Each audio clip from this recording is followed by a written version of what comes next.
And the last one on this page, last two on this page, choose an HTML title that reflects the contents of the page. So always, if you're making a company website, you always want the company name in the title. However, you might also want, the name of the company and the contact page. So it'd be SFMS Tech Apps contact us as a page. Okay. Now, one thing that I do see people do is they write, the name of the website. So SFMS Tech Apps homepage. I don't need to know that it's a homepage. The homepage isn't telling me about the contents of the page. It's simply telling me it's the homepage. So if it is the homepage, just leave it as the name of the company. And then last, if you need to, provide a search service. There's ways that you can put a search engine on your own website. A lot of the big companies do that if they have a really extensive website. Now, quality control. You want to make sure that before you publish or before you make your website go live, and in your case, before you turn it in, you want to test every link on your website to make sure that it works. You need to do a spell check. Check your spelling, read it, check your grammar, have somebody else read it. Make sure that you double check for grammatical mistakes and things that are unclear. Check your pages in multiple browsers to ensure accuracy. Not every browser is the same. Things will look different in different browsers. They will work different in different browsers. And then, of course, last is you need to keep your pages current, keep your information current. I can't tell you how many times I go around to websites and I know that whatever they have posted is so old that it's no longer relevant to what we do now. Now, web etiquette. Some things that you need to remember is that you may not use images from other websites without their permission. This violates copyright laws, which is something else that we're going to talk about. If you need to use an image, you need to create it. If it's impossible to create what you need and somebody else has it, you are going to have to find a way to contact the owner of that website and ask for permission to use it.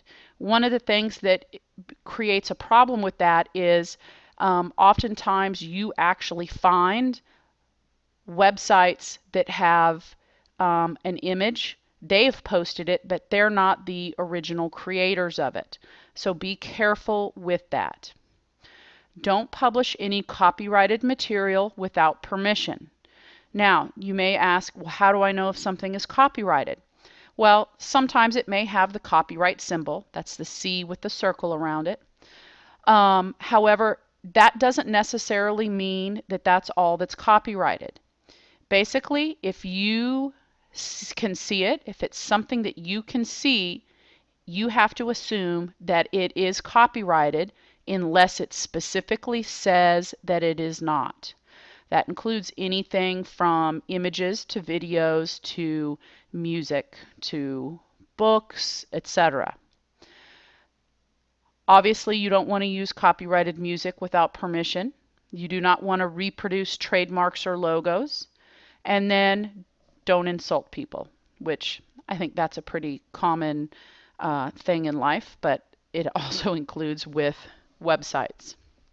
Now, some of the top 10 mistakes that web designers make, especially when they're new, is they have excessive scrolling on their pages. They have untitled pages. Remember the HTML packet, you see that each page had the opening and closing title tags. It's important that you give it a title there. Unoptimized images, and that means images that take too long, make the page take too long to download because it's waiting for a huge image that does not need to be huge. Bad links. How many times have you gone to a website and you found, or you think you found what you're looking for, and then you click on the link and it takes you nowhere? Again, with the centered paragraphs of text. Bad, bad, bad. Clashing colors. And again, we're going to go over color here to help you out. Color is so important to websites. Your text size. A lot of times, especially students, they decide that they want to make the text size really big because somehow or another they think that's going to fool me into thinking that they've actually written a lot of information. Well, it doesn't fool me. It also makes the design of the page bad. Um, as you get into Dreamweaver, this will make more sense to you, but you typically don't want paragraphs of text to be more than a size 2 or 3. That's about a 10 to 12 point if you use other methods. Okay, so size 2 or 3 with the HTML, 10 to 12 point when you're using CSS. Um, Spelling and grammatical errors are quite common. You don't want them. And then also, oftentimes, as you learn about colors, people want to try to keep the colors all too similar, and they try to put dark text on a dark background or blue background with just slightly darker blue text. That's hard to read. You need to make sure that it's opposite. Light background, dark text is the easiest to read.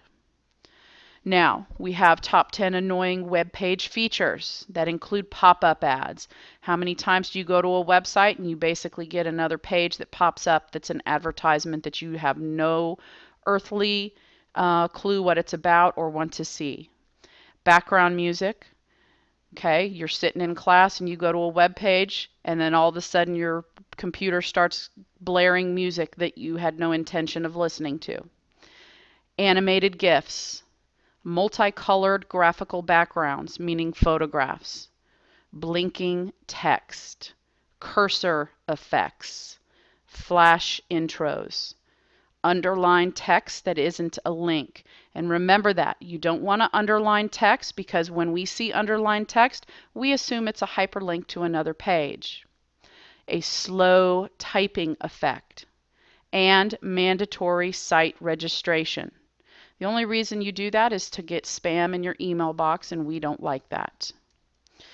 All right, so things to consider about creating your website.